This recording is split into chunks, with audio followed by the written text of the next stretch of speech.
MS Excel का अगला function है time function. The Excel time function accepts 3 integer arguments representing hours, minutes and seconds and returns an Excel time.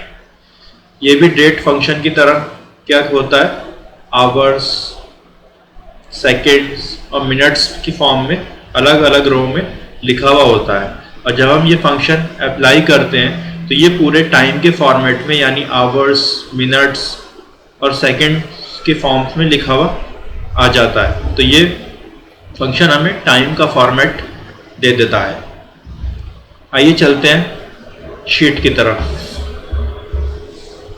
ये देखिए एक sheet में मेरे पास लिखे हुए हैं आवर्स, इस रो में आवर्स लिखे हुए हैं, इस रो में मिनट्स लिखे हुए हैं, इस रो में सेकंड्स लिखे हुए हैं। अब मैं यहाँ पे टाइम का फॉर्मेट लगाऊंगा। तो आइए लगाते हैं इसका सिंटैक्स। इसका सिंटैक्स होता है इज इक्वल टू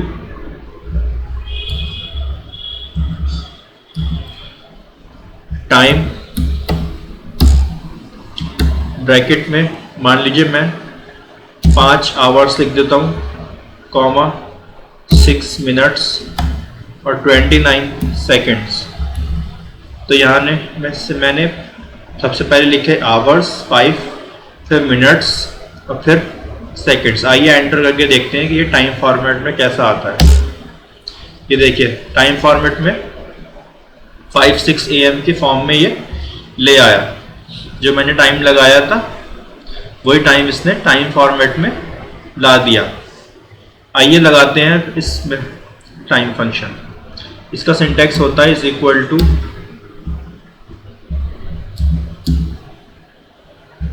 टाइम।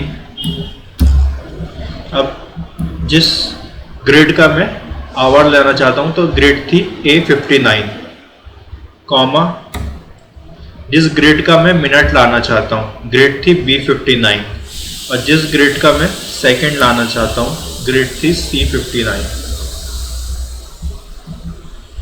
रो कौन सी थी? A। कॉलम कौन सी थी? 59। तो आवर्स लगाए मैंने A59 यानी 5। इसमें रो कौन सी थी? B। कॉलम कौन सी थी? 21। तो मैंने यहाँ पे मिनट्स लगाए B59 यानी कि 21। सेकंड्स की रो कौन सी थी? C। और कॉलम कौन सी थी? 59। तो मैंने सेकंड्स का ये लगाया C59 यानी कि 55। आइए अब एंटर करके देखते हैं कि ये टाइम फॉर्मेट में कैसा आता है।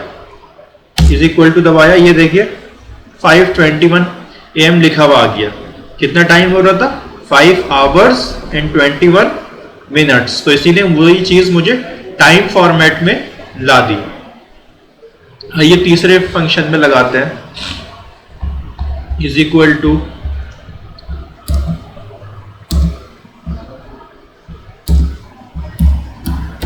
टाइम, ब्रैकेट में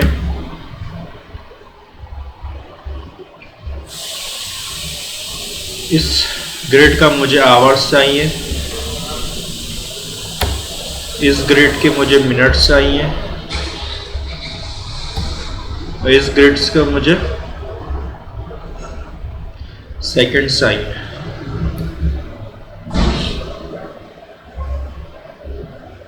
तो ये देखिए रो थी A, कॉलम थी 60 यानी 0, रो थी B, कॉलम थी 60 यानी B60 0 मिनट्स, रो थी C, कॉलम थी 60 यानी 73, तो C60 सेकंड्स लगाया। Hours 0, minutes 0, second 0। आइए लगाते हैं, आइए एंटर करते हैं। ये देखिए बिल्कुल एग्जैक्ट वही टाइम इसने मुझे दे दिया जो मैंने लिखा था। 0 मतलब होता है 12 और मिनट्स भी कितने हो रहे थे यानी 73 सेकंड यानी 1 मिनट हो गया था। तो उसने वही चीज़ मुझे यहाँ पे लाके रख दी। 12:01 AM हो रहे हैं, तो 12:01 AM उसने मुझे टाइम फॉर्मेट में लाके दिखा दिया। तो ये था एक्सेल का टाइम फंक्शन। आइए चलते हैं अगले फंक्शन की तरफ।